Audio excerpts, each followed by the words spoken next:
Hello दोस्तों, history of English literature की series में आज हम विक्टोरियन एज की पोइट्री को डिस्कस करेंगे। Our focus will be on Lord Alfred Tennyson, Robert Browning, Elizabeth Barrett Browning, Matthew Arnold, pre Raphaelites and the writers of naughty 90s friends. Here begins our today's class. Who is the representative poet of Victorian age? Matthew Arnold, Robert Browning, Lord Alfred Tennyson, none of the above. The correct answer is Lord Alfred Tennyson, friends. Lord Alfred Tennyson को ही representative poet of Victorian age कहा जाता है दोस्तों। Victorian age जो 1837 से 1901 तक रही थी दोस्तों, उस समय के सबसे बड़े पोइट्स में लॉर्ड एल्फ्रेड टेनिसन का ही नाम आता है।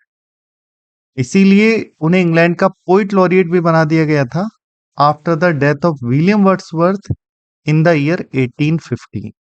1850 में टेनिसन को इंग्लैंड का पोइट लॉरिएट बना दिया गया था दोस्तों। Next question is identify the Victorian poet who is known for his dramatic monologues. अपने ड्रामेटिक मोनोलॉग्स के लिए फेमस राइटर थे रॉबर्ट ब्राउनिंग। रॉबर्ट ब्राउनिंग अपने ड्रामेटिक मोनोलॉग्स के लिए फेमस है दोस्तों। ड्रामेटिक मोनोलॉग एक पोएम होती है जिसमें एक इमेजिन्ड स्पीकर साइलेंट लिसनर से बातें करता है, और इसके एग्जाम्पल्स हैं रॉबर्ट ब्राउनिंग की my last duchess, Andrea del Sarto और Porphyria's lover et cetera. Next question, who defines poetry as the criticism of life? Matthew Arnold, Robert Browning, Lord Alfred Tennyson, none of the above. The correct answer is Matthew Arnold friends. Matthew Arnold ने poetry को define करते हुए कहा था कि poetry is the criticism of life. Alfred Lord Tennyson won the Chancellor's Medal for which work?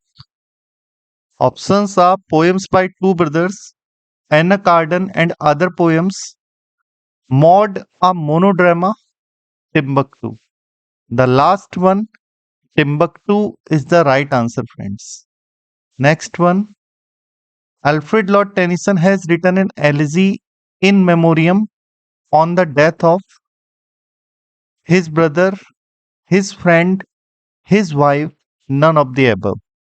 It was his friends, जिसकी death पर इन्होंने एलिजी इन मेमोरियम लिखी थी।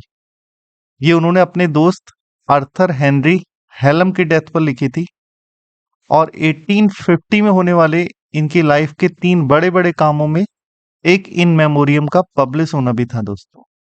1850 में पब्लिश होने वाली पोएम थी जिसे कि उस समय की रानी क्वीन विक्टोरिया ने भी खूब अप्रिशिएट किया था, और इसी ईयर में इनकी मैरिज एमिली सेलवुड से हो गई थी दोस्तों।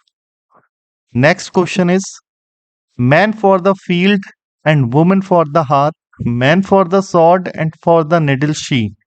These lines occur in Tennyson's poem The Princes, Idols of the King, Break, Break, Break, none of the above.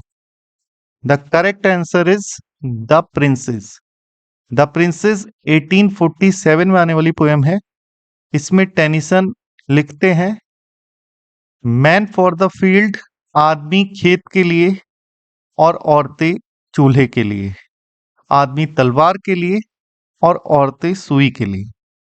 Next question is the old order changed, yielding place to the new, and God fulfills himself in many ways, lest one good custom should corrupt the world.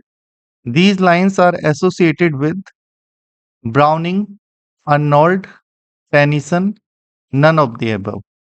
The correct answer is Tennyson. ये Tennyson की मोटेडी अर्थर में आने वाली lines हैं दोस्तों, और इन lines में Tennyson message दे रहे हैं कि पुरानी प्रणाली बदलती है नई प्रणाली को स्थान देने के लिए, और भगवान अपनी इच्छा पूरी करते हैं कई कई तरीकों से।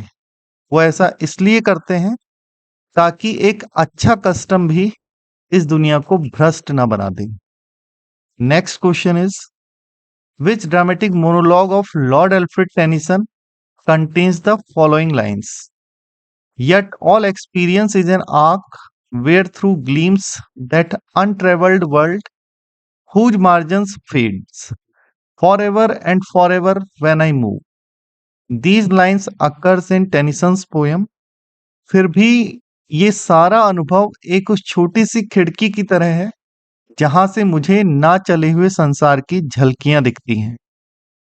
हालांकि मैं हमेशा चलता रहा हूं, मैंने हमेशा यात्रा की है, लेकिन जितना मैं आगे बढ़ता हूं उतना ही ये अनट्रेवल्ड वर्ल्ड मुझे दिखता रहता है। ये लाइन टेनिसन की पोयम यूलिसिस में यूलिसिस ने बोली है दोस्तों।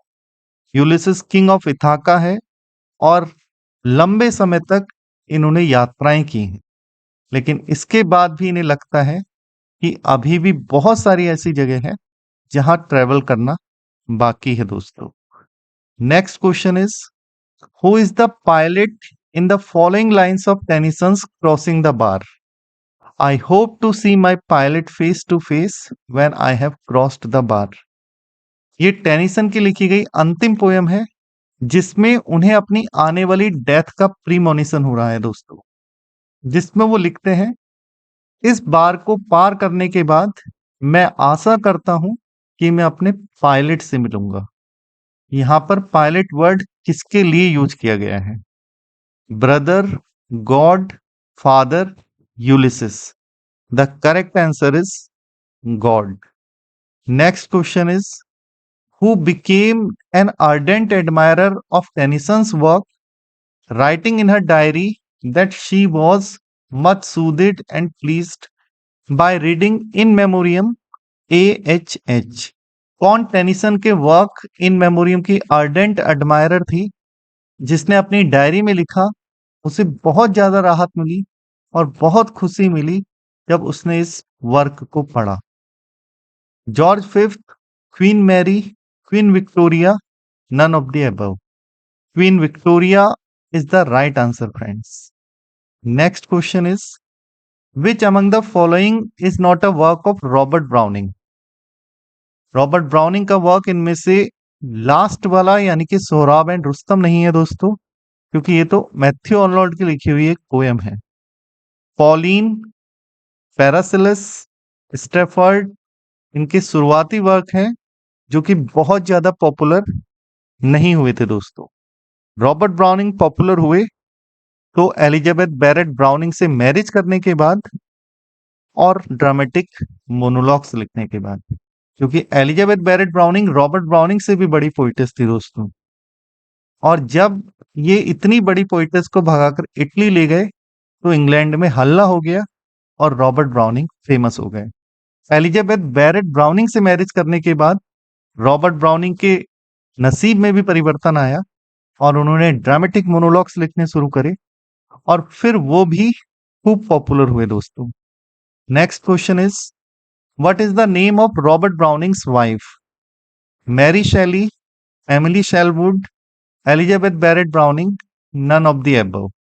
The correct answer is Elizabeth Barrett Browning, जो खुद भी एक बहुत बड़ी पोइटेस थी।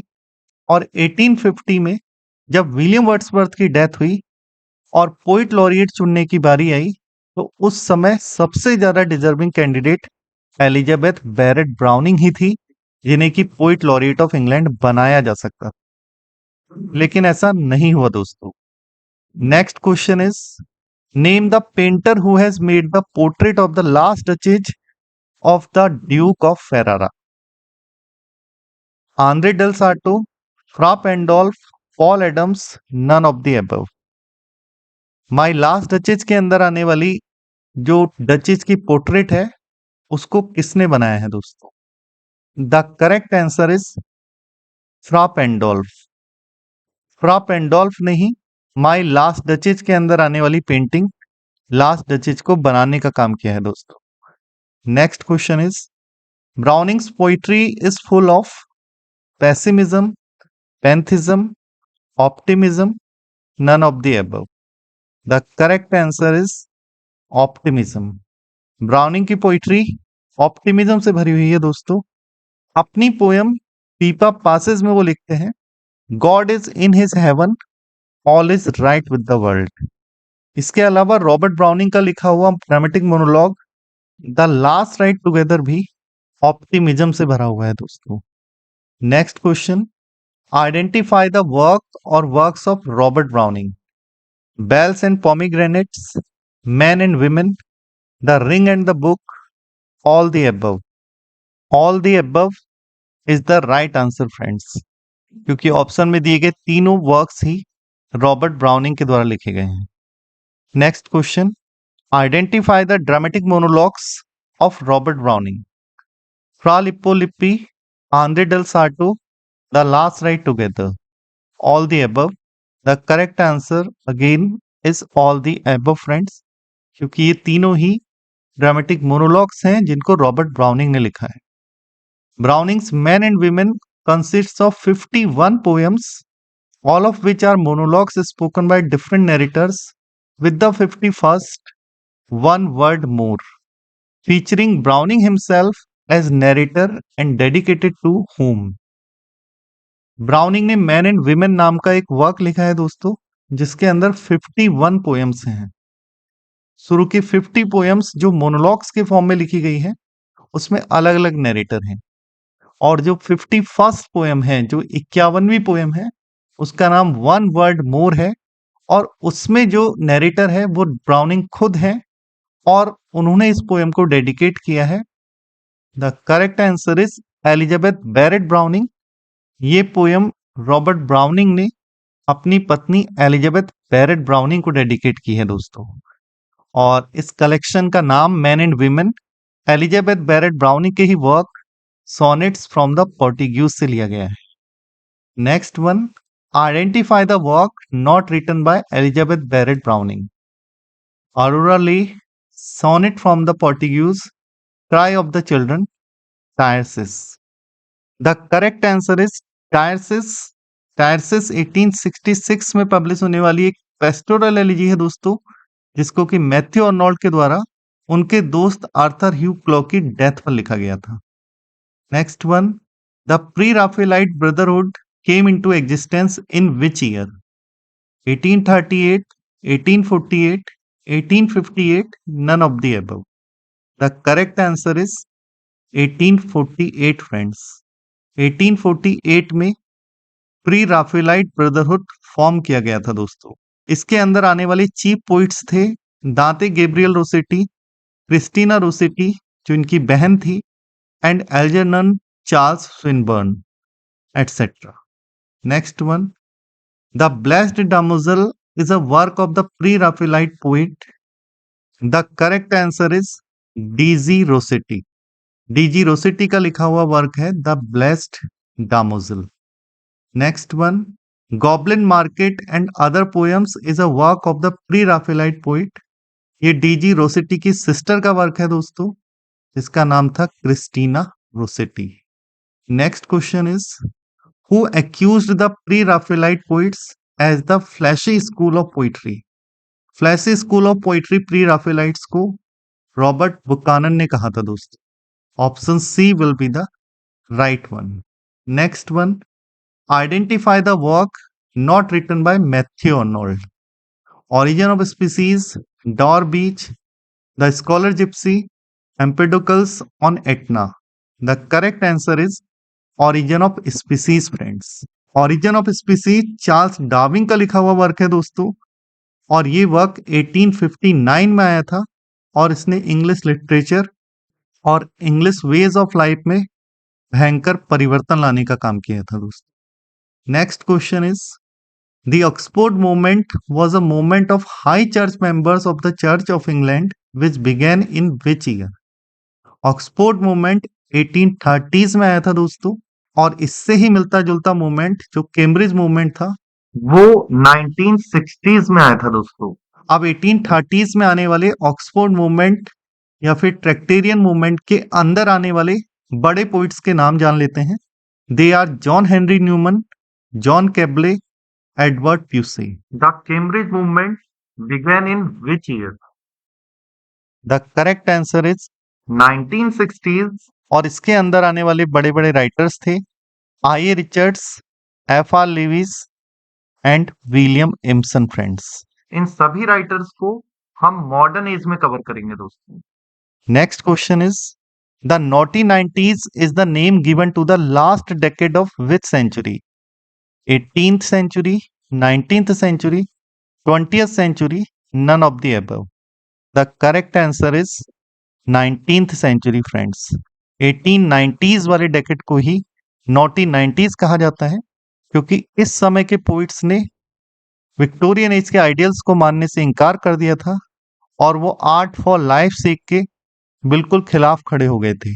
वो वकालत कर रहे थे तो आर्ट फॉर आर्ट सेक की। और इस ग्रुप के सबसे बड़े पोइट ऑस्कर वाइल्डे और जॉन रस्किन थे दोस्तों। Our 27th question is the phrase pathetic fallacy is a literary term associated with Lord Tennyson, Matthew Arnold, Robert Browning, John Ruskin. The correct answer is John Ruskin. John Ruskin ने अपना ये famous phrase pathetic fallacy अपने work modern painters में दिया था दोस्तों। इसके अलावा रस्किन ने आर्ट फॉर आर्ट सेक की बात भी की है and he is associated with aestheticism also. With this, I end today's class, friends. Thank you very much.